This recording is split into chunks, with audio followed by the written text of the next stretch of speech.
অনিয়ম দুর্নীতি বন্ধসহ ৪ দফা দাবিতে চাঁপাইনবাবগঞ্জের সোনা মসজিদ স্থলবন্দর দিয়ে পণ্য আমদানি রপ্তানি বন্ধ করে দেওয়া হয়েছে। রোববার থেকে অনির্দিষ্টকালের জন্য বন্ধের এই সিদ্ধান্ত নিয়েছেন আমদানি রপ্তানিকারকরা। সোনা মসজিদ আমদানি রপ্তানিকারক গ্রুপের সভাপতি মোহাম্মদ শাহাবুদ্দিন এই তথ্য নিশ্চিত করেছেন। মোহাম্মদ শাহাবুদ্দিন জানান, সোনা মসজিদ স্থলবন্দর পরিচালনাকারী প্রতিষ্ঠান পানামা পোর্ট লিংক লিমিটেড বিভিন্ন ক্ষেত্রে অতিরিক্ত মাশুল আদায় করছে।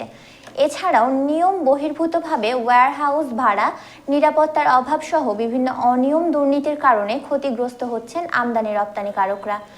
এসব বিষয়ে বারবার তাগাদা দেওয়া সত্ত্বেও পানামা পোর্ট লিংক লিমিটেড কোনো ব্যবস্থা গ্রহণ করেনি।